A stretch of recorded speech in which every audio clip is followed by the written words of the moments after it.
السلام عليكم. نتمنى ان شاء الله يا ربي تكونوا بخير وعلى خير. البنات غنبارطاجي معكم ان شاء الله في هذا الفيديو عراضه اللي درت خويا. اول حاجه نبدا بها هي الشرموله اللي كان ديال الدجاج. انا عندي هنا الدجاج البلدي تقريبا واحد جوج دجاجات ونص. بالنسبه للشرموله غنحتاج معلقه ديال الملحه، معلقه كبيره البزار، معلقه سكينجبير، معلقه ديال الخرقوم، الزعفران حور الا توفر، ضامه ديال الزعفران انا صراحه كنديرها على حساب اللون، قزبور يابس معلقه ديال عطريه الدجاج ومعلقه ديال الرفيسه. غادي تلقاوها عند اللي كيبيعوا العطريه. كنخلطوا الكل مزيان بالماء كيف ما غيبان لكم قبل. هذاك الماء هو اللي كنت دايره فيه انا الزعفران الحر، خليته تطلق صافي. من بعد غادي نجي نلبس هذاك الدجاج كامل مزيان بالشرموله. ويستحسن انكم ديروه في الليل.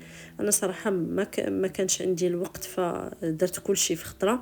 في الطنجره درت معلقه صغيره ديال السمن، درت الثومه محكوكه تقريبا واحد 3 ضريسات، ودرت بصله كبيره شنفتها، وديك العطريه اللي درت في الدجاج غادي نزيد معلقه صغيره من كل حاجه.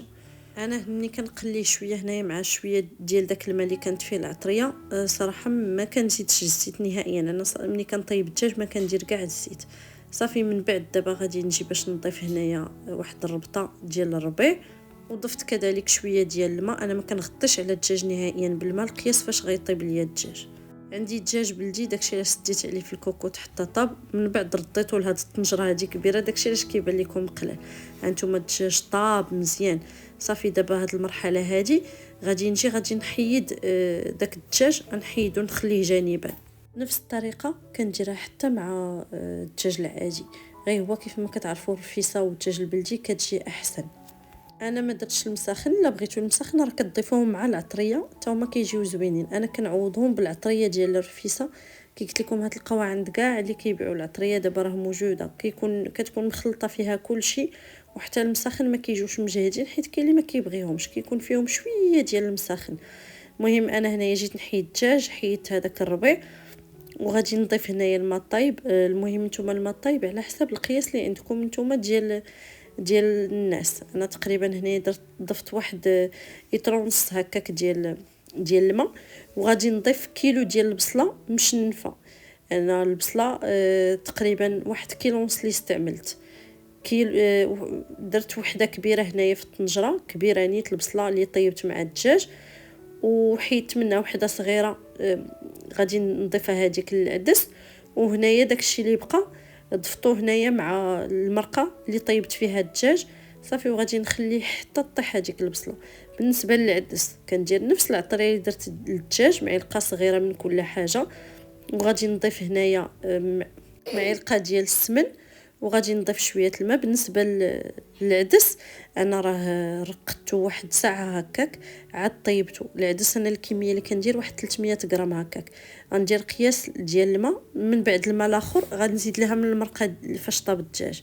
هنايا راجلي كان جاب لي الديسير صافي. في هذا الاثناء دزت حتى هو غسلته وخليته كيتسقطر. وجدت القيطر بين نسقي به العشيشات. درت كاس ديال السكر، كاس ديال الماء، خليتهم تغلاو مزيان وضفت لهم قطرات ديال الحامض.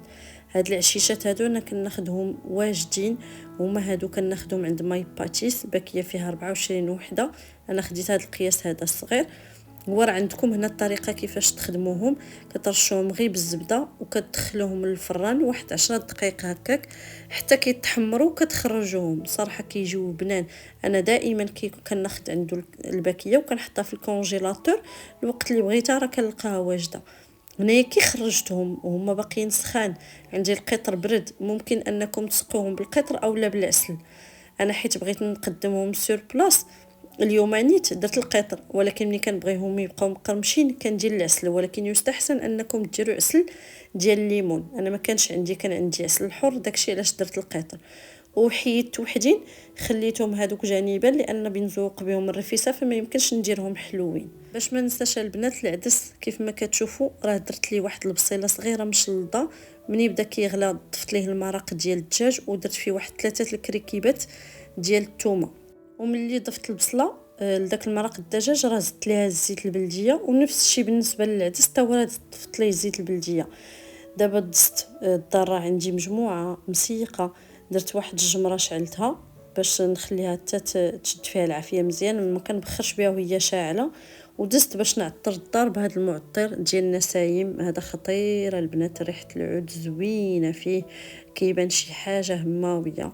انا هذا كنخليه قلت لكم غير المناسبات الكبيره، على جاي عندي شي واحد الضياف بطبيعه الحال، اي واحد داخل الدار كي لا عزيز، فكنحاول هكا نرشو على الفراش، نرشو على لي بلونط لي عندي، نرشو على لي ريدو، على الزرابي، باش هكا الدار كتشرب الريحه مزيان.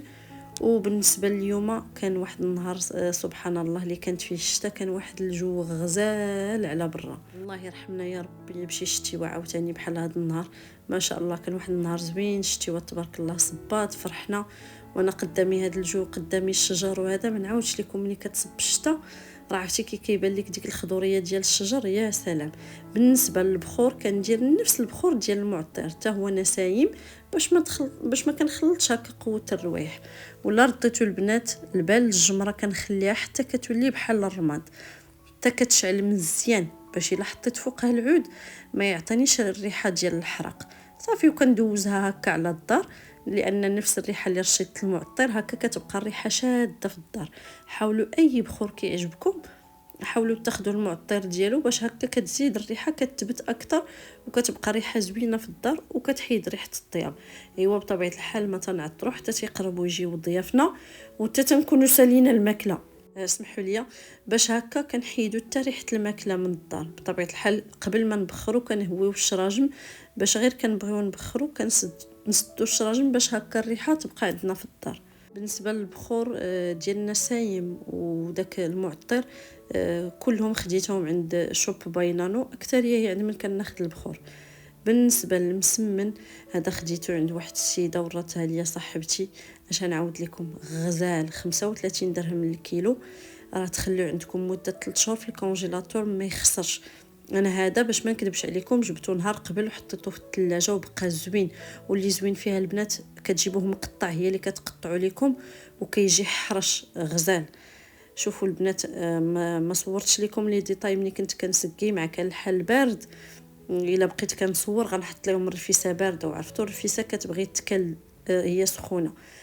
زينت هكا بشويه ديال التمر بالبيض ديال السمان وباللوز مقلي. وما نعاودش لكم البنات والله العظيم الا جات لذيذه بزاف. جربوا هاد الطريقه اللي عطيتكم وردوا عليا الخبر. هكا حطيت شويه ديال العديسه في الطويجنات، بالنسبه اللي باقي بغى يزيدها. الحطه كنحط حطه عاديه، كندير المسمن ديالي تبقى كندير البلول وتبقى هكا، من بعد كندير العدس وفوقو اللحم. هذه هي الطريقه. المهم تبارك الله كي قلت لكم طلعت الرفيسه غزاله. من بعد حطيت الديسير، ولا قلت لكم البنات تموتوا عليا بالضحك فاش قديت الديسير نسيت البنان. حتى كنصور في هذه اللقطه هذه عاد تفكرت انني ما حطيتش البنان بالحق، حتى كون كاع كنت بغيت نزيدو فكان غير غيخسر ليا المنظر ديال الديسير وصافي. ايوا من بعد ضروري فاش كيبقاو ضيافك ما غاتوجدي اتاي. دزت هنايا نكمل الكنافه. اول حاجه خديتها، شوفوا كيجيو ولداد، واللي شافهم يقول ما عرفت منين جايبينهم، وما تصوبوهم هي في الدار. وانا صوبتهم بالحوايج اللي واجدين باش ما ياخذوش ليا الوقت وما يعيونيش ويجيو زوينين. خديت كراميل اللي كناخذ ديما عند ماي باتيس، الا مشيتو قولوا لي يعطيكم كراميل ديال غويال، راه هو اللي زوين عنده. خديت هنا شويه ديال المكسرات اللي خديت انا مالحين، بيستاش، اكاجو، واللوز، 3 اللي درتو نتوما اي نوع بغيتو. كنضيفهم لهداك الكراميل من بعد ما سخنته في بان ماغي باش يذوب. صراحه انا كنحطو في الثلاجه. هذا ديال غويال ما كيوقع ليه والو، كنهزو كنديرو في بوش كنزين به سور بلاص لي كيك. انا دابا مني بغيت باش نعمر به داكشي علاش درتو في البان ماغي، اما ورا ما تيشد ما والو. هاد لي سو طاخت اللي كنت خديتهم عند ماي باتيس هما فاش حطيت الكنافات ديالي، وصراحه حتى هما زادوا عطاوهم اش غنقول لكم، واحد الهيبه، نقدروا نقولوا هيبه صراحه. وتيجي ولدات سورتو هادوت الكراميل مع ديك الحلاوه وديك الملوحه ديال لي فخوي سيك. ما نعاودش لكم جا ولدات صراحه كلهم عجبوا ضيافي. المهم انا حاولت نقضي بداك الشيء اللي عندي. ممكن انكم تعمروهم حتى بلي غاناش، المهم تيبقى لكم الاختيار. انا عطيتكم افكار بالحويجات اللي عندي، انا حاولت هكا نخدم الحوايج اللي عندي. تقدروا تعمروهم غير بهذا الكراميل بوحدو، تسخنوه كاع في بان ماغي وتضيفوا ليه شويه المليحه باش يجينا بحال كراميل بوغ صليب. انا اختاريت هكا ندير فيه هكا المكسرات. ممكن انكم تاخذوا المكسرات مع شويه د العسل فوق البوطه وديروهما البنات حتى هما اولا الناباج وتعمروا بهم حتى هما كيجيو زوينين، غير هما مع الكراميل عطاو مذاق احسن. انا خديت النوتيلا حتى هي تناخذ عند ماي باتيس بالعبار. ما سخنتها ما حتى حاجه، درتها ديريكت في البوش وبديت كنعمر بها. ملي كتسخنوها في بان ماغي كتجي حسن، كتعطيكم ديك الطبقه ليس، ما كيبقاش هذاك المنقار هكاك طالع. حتى النوتيلا الا شوفوا الا مشيتو عند ماي باتيس وبيتو تاخذوا اي حاجه غير قولوا ليه يعطيكم تذوقوا.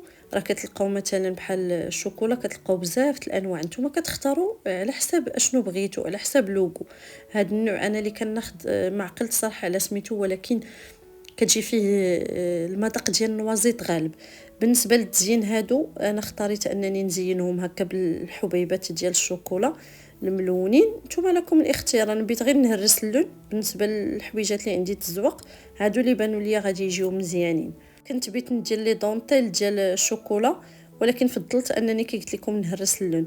ومن بعد هادو الكريمه ديال الحامض حتى هي البنات كناخذها عند ماي باتيس، هذه الكورد حتى هي عمرت بها جو ولداد الناس اللي كيعشقوا الشوكولا، عفوا الحامض، غيعجبوهم. انا كيحمقوني صراحه بالحامض، حتى هما عمرتهم بالحامض. بالنسبه بالكورد راه كاين جوج انواع عنده، انا كنفضل الكورد. الكورد المذاق ديالو كيبقى بوحدو، وكي قلت لكم تقدروا تعمروهم باي حاجه.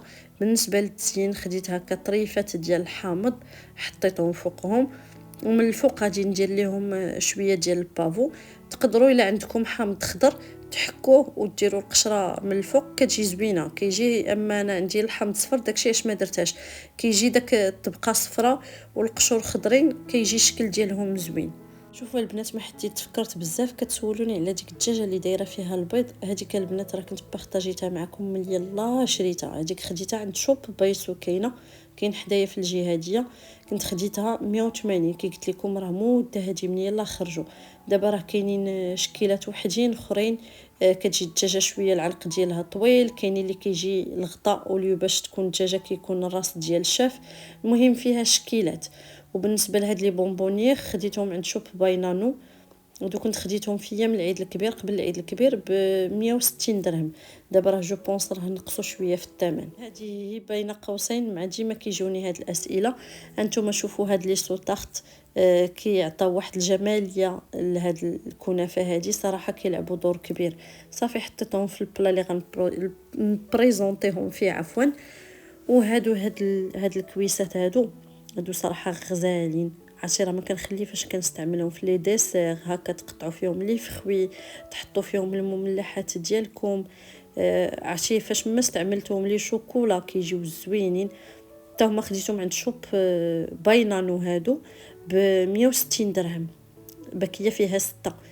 بالنسبه لهادو راه كاينين حتى في صاغا، غير هما صاغا دايرين لهم 30 ولا مع 35 درهم لا بياس. كايلا تاخدو 6 من الاحسن تاخدو باكيه عند لي فوندوز. سينون بالنسبه اللي غيبغي غير 4 راه كاينين كي قلت لكم في صاغا. المهم عمرتهم بالفاكهه اللي كاينه عندي وصافي. وجدت بطبيعه الحال اتاي والمسائل وحدين اخرين، وكانت هذه هي الطبيله ديالنا. بالنسبه للحلوى خديتها غير في لاباغيت دوغي، ولكن ما نعاودش لكم. شوف نورمالمون انا مولفه كناخذ عندهم الحلوى، ما عادش هاد الخطره تصادفت مع هاد البلاطو. عرفتي لوغو ديال الروح ديال الزهر فيه، عرفتي كيحرق في القراجت. وبالنسبه للحلوى الاخرى صاحبتي الله يكثر خيرها مع جات غدات معنا، هي اللي جابتهم الله يعطيها الخير. حتى هما جابتهم من لاباغيت دوغي. الفوندون ولا الحلوى عندهم صراحه زوينه. بالنسبه دوك الكوبات اللي شفتو حاطه فيهم التمر، نورمالمون جبت فيرورو روشي باش نديرو من الفوق. ما عرفتش يا البنات، تنقلب ما عرفتش فين حطيتو. تعيت وانا ندير المملحات من الفوق. نتوما كيف ما كيبان لكم نورمالمون كنت بنحط فيه فيريرو روشي. صافي ما كاينش شي واحد براني حطيت داكشي اللي كاين وصافي اللي قسم الله. ومن بعد مني مشاو اليوم هاد الساعه او لا في الليل كانت لا سيونس ديال لاصال عند بنتي. صافي مشيت ديتها وكيف ما شفتو كان الجو غزال تبارك الله. والله العظيم ما كنكرهش انا ملي كتكون الشتا نتمشى تحت منها. البنات باش ما ننسى ما تنساونيش من لي لايك ديالكم والتعاليق. والله الا دوك لي لايك ما كنتخلصوش عليهم البنات، غير باش تعرفوا غير هما كيساعدوا ان يوتيوب كيعرف اش من نوع ديال الفيديوهات اللي كيبغيو يتفرجوا فيهم لي زابوني ديالك. هكا حتى هو كيبقى كيطلع لك هذاك النوع ديال لي فيديو. هذا هو الدور ديالهم. وحتى حتى حنا مني ان حنا في الاخر الشهر كيصيفطوا لك بحال تقرير على تقرير شهري على القناه ديالك انواع الفيديوهات اللي كيطلعوا الناس واللي كيعجبوهم. هذا علاش لي لايك ديالكم كيخلوني نعرف حتى انا النوع ديال الفيديوهات. صافي هنايا من بعد ما حطيت بنتي في لاصال مشيت دزت عند شوب باينانو.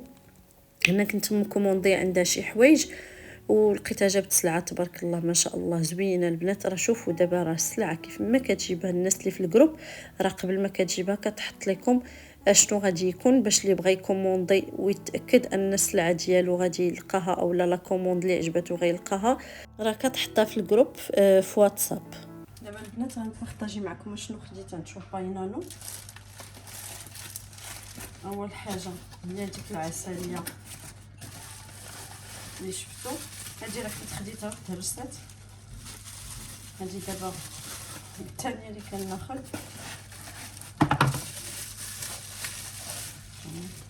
صراحه كتجي زوينه يعجبني فيها التادي ديالها ديال الزاج وثقيله. هادي حاجه اخرى اللي خديت هما هادو الدوغي هادو هما راه كاتبه فيهم سميتي مع خفت لا يتباعوا ليها. ما قلت لكمش الثمن. هادي 40 درهم هاد العسليه. هادو 28 درهم. لا هادي لا هادي الدوغي صراحه زوينين. هما البنات راه ما يبغيوش الماء بزاف. والطابليات دايرين ليهم 26 درهم. خديت عندها هاد البيج اللي كيجي فيها الابيض وخديت عندها النوار كتجي فيها الدوغي. شوفوا البنات هادي راه ما كايناش للبيع، كانت وصلتها وحده وما بغاتش ديرها في البيع. راه البنات اللي في الجروب راه عارفين لان ما يمكنش وحده كلشي الكحل كلشي باغي. داكشي علاش ما درتهاش في البيع. هادي ولات خلاتها لها هي غير طلبتها عليها قلت لها لا والو غتعطيني الكحل. قلت انا على حساب درت لها سبه في التصوير. قلت لها انا على حساب التصوير غادي نبغي نصور بها باش قنعتها. صافي هادشي صراحه اللي خديت. كنقول لكم كل مره كناخذ حويجات باش هكا ما كنحسش بهم. بحال دابا الا خديت هاد التفاتف راه ما خديتهم. ملي كناخذ شي حاجه قاصحه كي كنقولوا كناخذ ما كناخذش معها هاد التفاتف. فهمتوا واش بغيت نقول لكم؟ كندير واحد البيدجي مثلا كنمشي كنقول مثلا طبلات الكوتي خاصني في الحطه. هاد الحطه يخصني هذا يخصني هذا. كنعرف التفاتيف وكنعرف الحاجه الثقيله وديك الساعه كنبدا نقسم على البيدجي ديالي. مثلا كندير 300 درهم في البيدجي اولا 400 ولا على حساب اولا 200 درهم على حساب الميزانيه ديال كل شهر وكناخذ عليها. وصلنا لنهايه الفيديو. شكرا لكم على المشاهده. نتمنى انكم تجربوا طريقتي في الرفيسه. انا متاكده انها تنال اعجابكم لان اللي جربها عندي كتعجبو. ودوك الكنافات دوك العشيشات ضروري البنات تجربوهم خصوصا انهم ما تياخذوش لكم نهائيا الوقت. تهلاو في راسكم. نتلاقاو ان شاء الله فيديو جديد. السلام عليكم.